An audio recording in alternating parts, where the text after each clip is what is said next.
Here we are with episode 3, on our way down to Earth. Hey, 2B. What an intro. Why do you think they sent a combat model like you to a recon job? If all they want is intel, we scanner models are built for that kind of thing. Orders are orders. Alright, alright. 2B,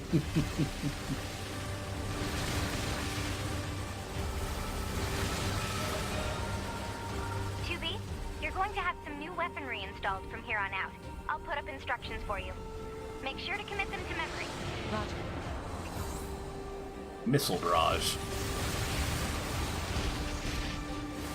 So that's our secondary weapon for the flight segments. And this is when we start... No, actually we did before, didn't we? But this is where I should point out there's two different kinds of projectiles that enemies can shoot. The light-colored ones can be destroyed by bullets. The darker ones can only be destroyed by melee attacks. Oh, okay. Yep, like you'd see there.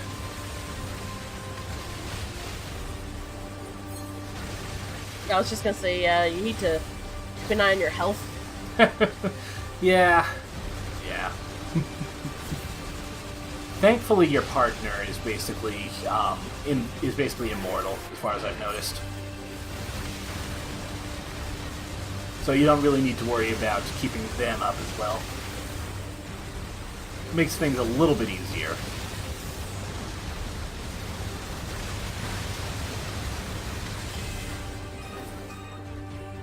Bunker to 2B, come in. I've set a landing point for your flight units. You'll be touching down quite a ways from the resistance camp, unfortunately. Sorry for the trouble, but we can't risk the enemy discovering their position. Understood. Good luck down there.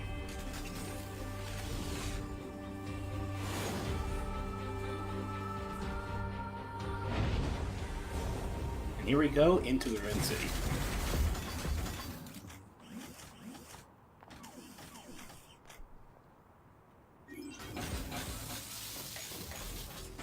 There it goes. Bye. Bye.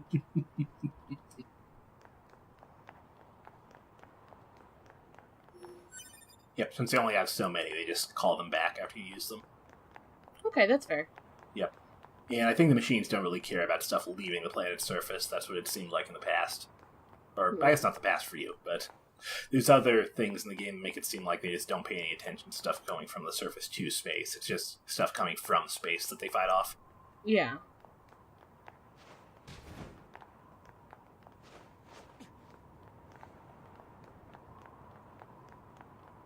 I love this kind of destroyed but reclaimed aesthetic. It's kind of peaceful. Yeah, that's just what I was thinking.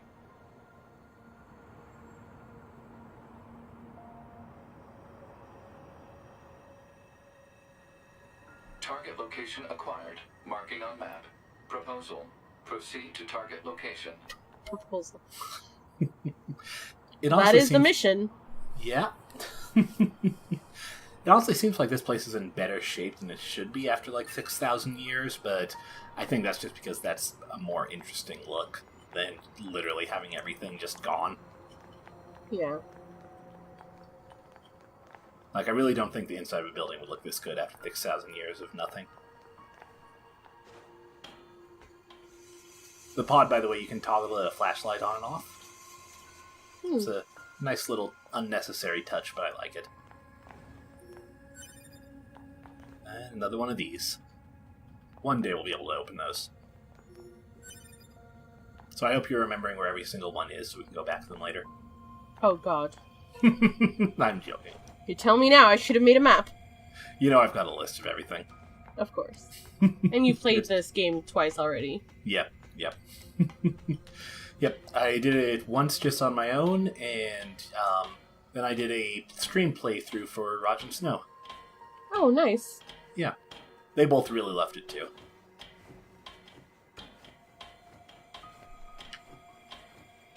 Let's see what's at the top of this long elevator She's shaft just ladder. jumping up. I was gonna say what a fucking weirdo, but she's an android. She can do it. And with grace. Yep. Well, it's just a room. That's all. Okay. Let's head back down then. Trying to float back down. but I keep accidentally pulling myself back up. There we go.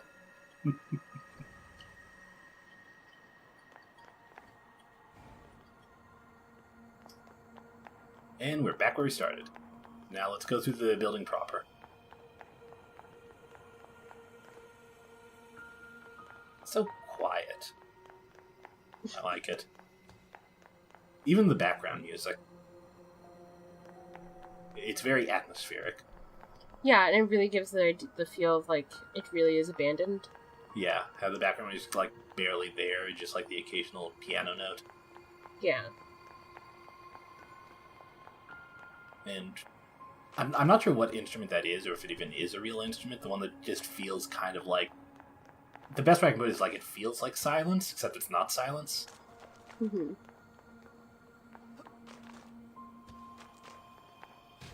Like, do you hear the thing I'm talking about there? Like, the thing that just kind of fills the audio space when the piano isn't there. Yeah. Do you know what that is? It's just like a reverb kind of thing. Oh, okay. Just like a plain reverb, not really an instrument. Yeah, like, it's the kind of thing that, like, honestly, you'd find on keyboards. Oh, okay. It's it's not like a specific instrument. It's just kind of like a synth kind of thing. Ah, okay. Okay. That's kind of what I figured. Yeah. Also interesting, by the way, that those machines didn't try to attack us or anything. I know, they're just chilling. I'm feeling like they're the new inhabitants here. And here you can hear the rest of the sound start to come in as we reach the bottom. There's a very natural transition there. Yep, there's a moose. The moose doesn't like us. Oh, shit! Well, that's very moose. That is very moose-like. Yep. I've heard they're very, like, territorial. Yep. The moose own the city now. Jesus. This is Moose Land. This is Moose Land. Nice. Yep. So the machines, if they've got yellow eyes, then they're just kind of doing their own thing. If they've got red eyes, then they've noticed you and are going to try and kill you. Oh, great. I didn't notice that until like near the end of my first playthrough, so I'm calling it out now. Oh, okay.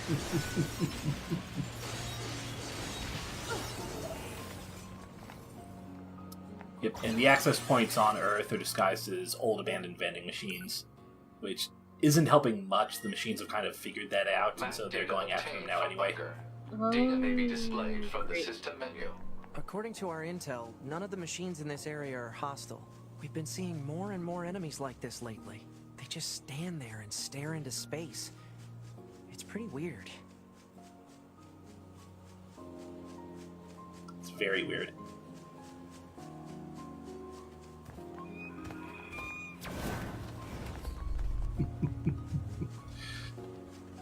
Yeah, I just kind of try to stay away from the moose. Mooses. Mises? Mises. Music's so nice. I know we've already mentioned it like numerous times. It's so nice though. Yeah, it's like worth it as feels. many mentions as we can. It almost feels like more organic now that you're like outside and you're Yeah. with like trees and shit. Yeah.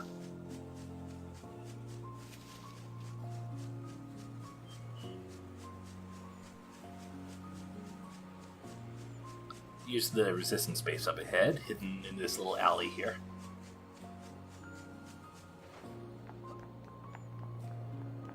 You can see the walls that they've tried to set up just to keep from getting noticed. Hmm.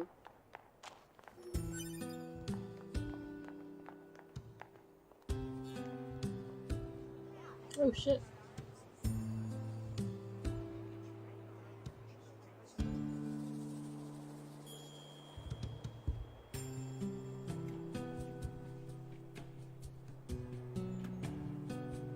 So this is the resistance camp, huh?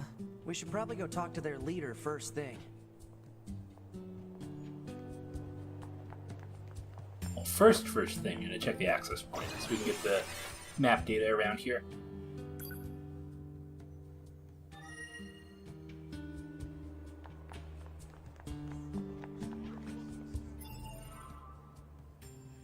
You can see on the map here that once you've got an access point, that gives you more detail on the map area around it. You can see that most of this is just blank, just kind of vague, satellite-ish contour maps. That's not even a contour map, really. And the circles here, those indicate the ranges of the access points. So long as you're within those circles, you can quick save at that access point. Okay. And here's just a quick thing on the... Like a little map icon Yep. thing. Yep. And you can also go through a list of all the shops you've encountered, so you can see what stuff they've got even when you're not there. Which is not a feature that I've seen in any other games, but it's really neat. And like any other map, you can set your own custom markers, whatnot. I guess any modern map.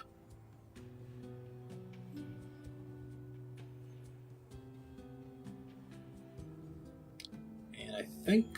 Do I go through the rest of the menu here, or not? Nope. Okay, I must do that later.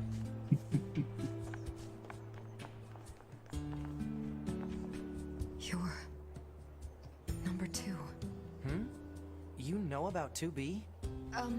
Yes, well, the bunker told me to expect you. My name is Anemone. I'm the leader of the android resistance that controls most of this territory.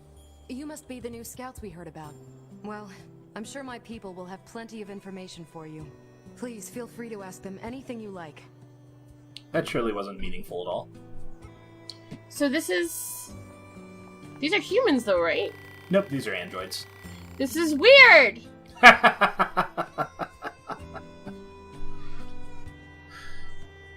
And she's just like, you're number 2. Like, 2 what? This isn't me skipping the text, by the way. That's just how fast that woman talks. Oh, okay.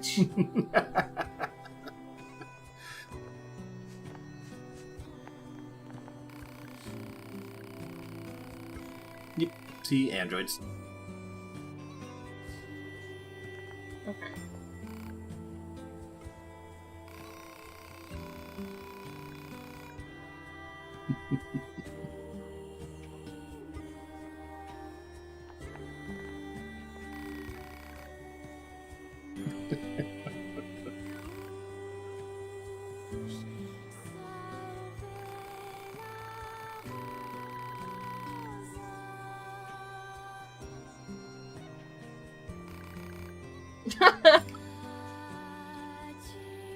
Androids are weird.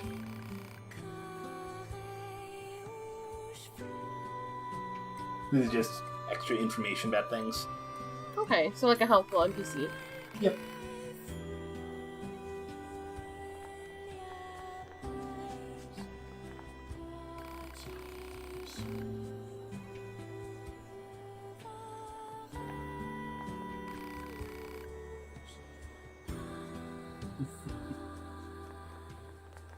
Androids with small talk.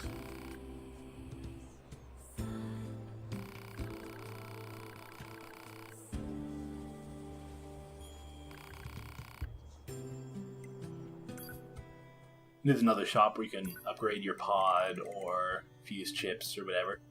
Same thing like the one we saw in the bunker.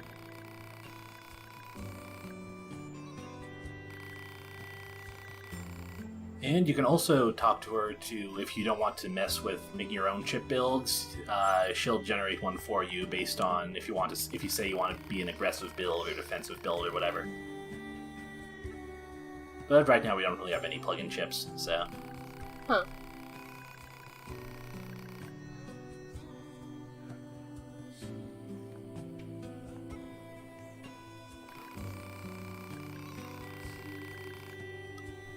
Yep.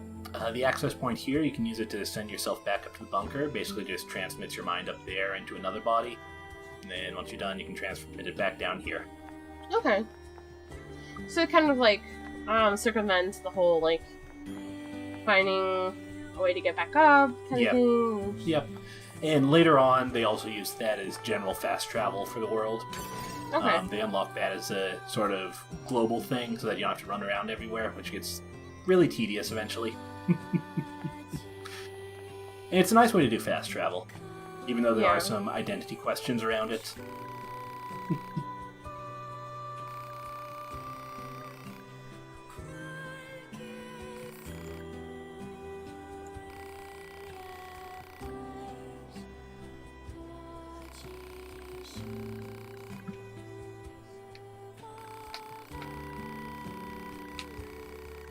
So we've got 2 intro quests here just to get us settled in at the Resistance camp. This is one of them, to help this guy fix up his weapon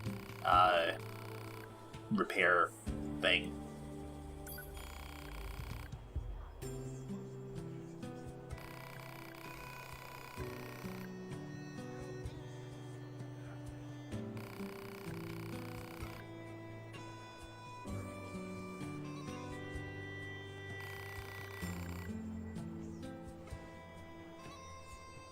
And they're pretty simple quests. They're both basically just fetch quests to get drops from specific locations. So that's a good way to kind of ease you into the gameplay.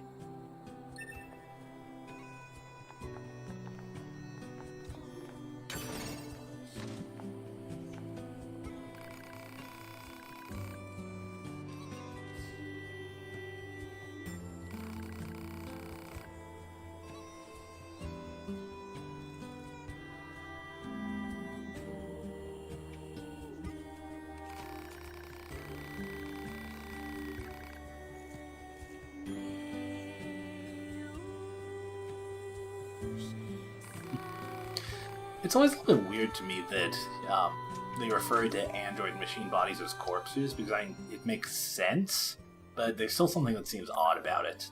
Like, if anything, like husk or something, or shell. Yeah. But corpse, because I guess we're so used to connecting that with, like, human stuff. Yeah. Or even just, like, living things in general. Yeah. I'm trying to think if we call...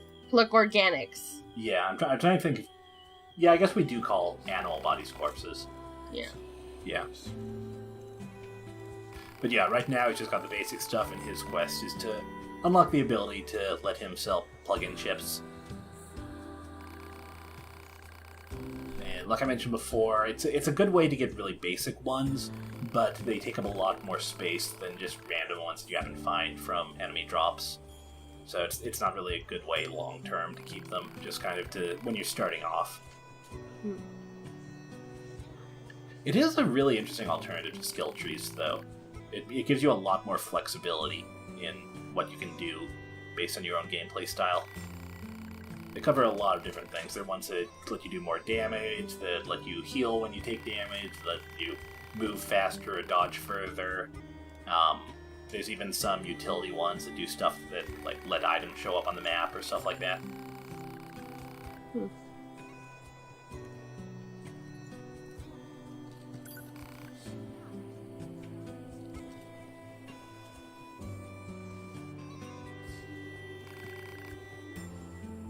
Thanks, Mom.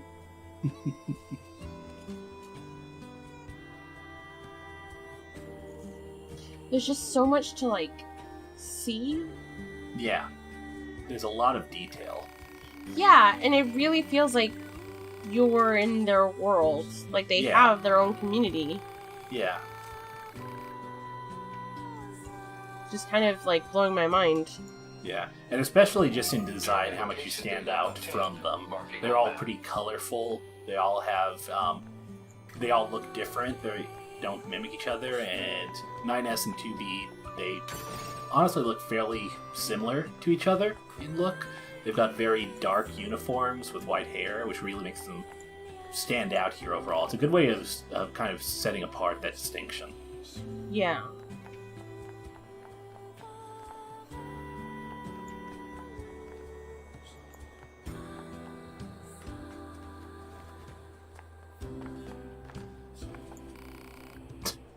S down there trying to jump up here. Still going for it. He'll get it. He'll get it. I hope so. Yep, there he is. He found the ladder.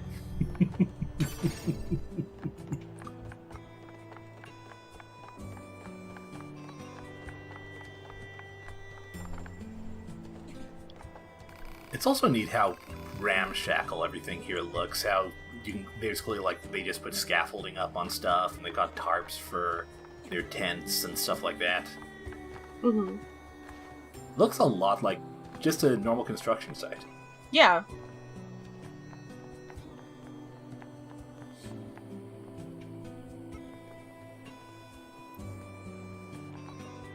This is just a tiny thing that anyone watching this has played the game before might recognize, but those two androids in the back, they end up playing a relatively stronger role later, and I didn't realize until this playthrough that you'd actually see them here at the start of the game. The two red-haired ones in white under that tent.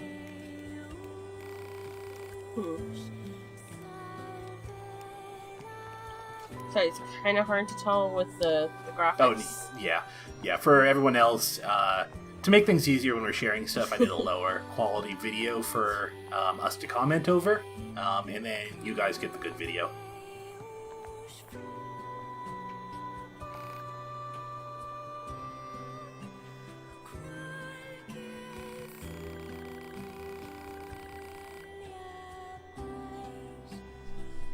Yeah, I'm always kind of curious about workflow process and whatnot for other LPs I watched. I always like having little moments where I talk about stuff like that in these. Yeah.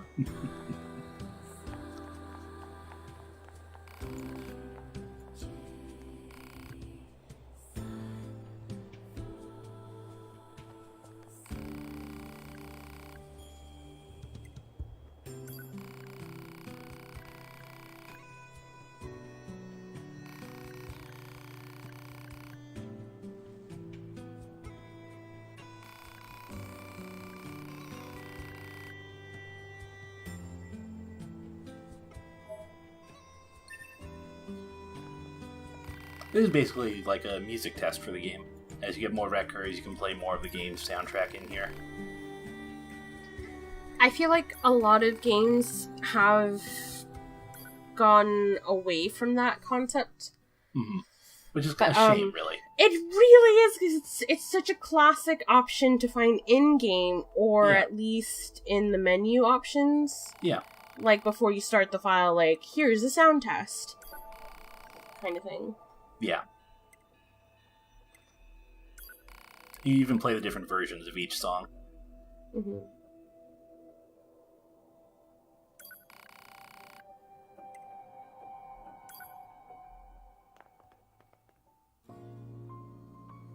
And we'll wrap up the actual events of the episode here, but thought this would give us a good chance to chat about things and see what you're thinking about so far in terms of what's going on.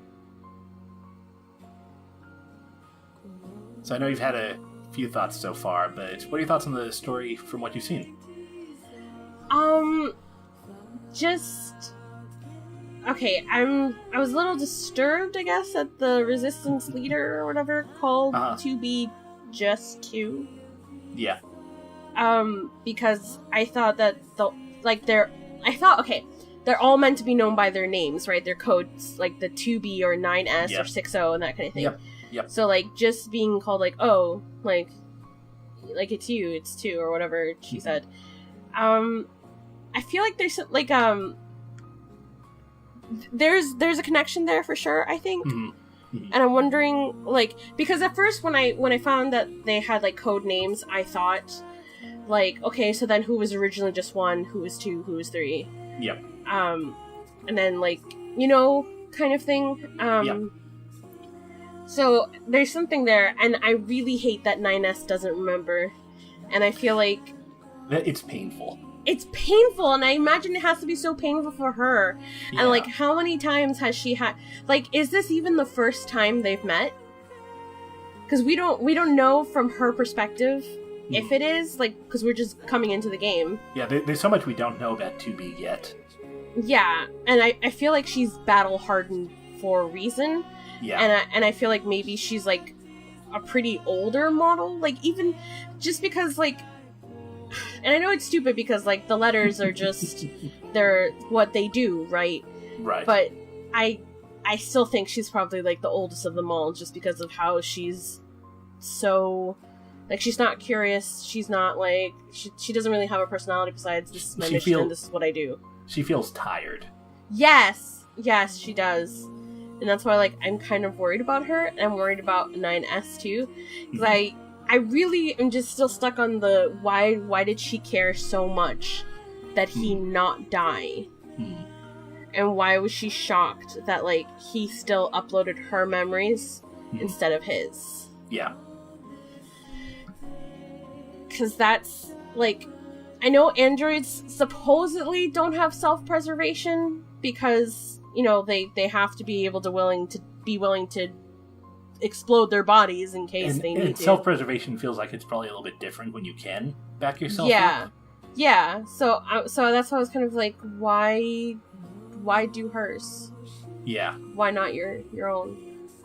It definitely gave me the feeling, like when I first played this, I was wondering if maybe like that first segment was like a flash forward or something, until we got to the segment on the bunker, just because it felt so strange the way it was laid out. Like and like they felt really close, like already. Yeah. I feel like there's a deeper bond there that we're just not seeing.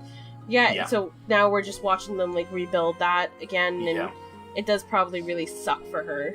Oh, I'm sure. And it must be really confusing for 9S, too. Yeah, right? Because, like, she probably approached... Like, he can probably sense that she has this, like, some sort of affection or bond with him. And he's like, thanks, I guess. Yeah. There's all that emotional context that he doesn't have. Yeah. Which... Fucking... God. Like, I just can't imagine where the game is going to take it in that regard. Yeah. It does take it to some interesting spots, I'll say. How can there be 5 endings, but like 21 joke endings? I just don't understand how this game could be like that. I'll probably show off a couple of them in the next video, just so that you get a better understanding of that. Okay. But this was a good episode, and a lot of the stuff that you're bringing up is stuff that was kind of itching at my mind the first time I played, and I was pretty curious to go into there too. And it's hard for me to not say more about it because I want to give my own ideas, but it's also hard to do so without accidentally spoiling you on stuff. Right. So it's always the worst part of doing this, but it's also kind of the best part. Yeah, I just have to find out along with everyone else, I guess. Yep.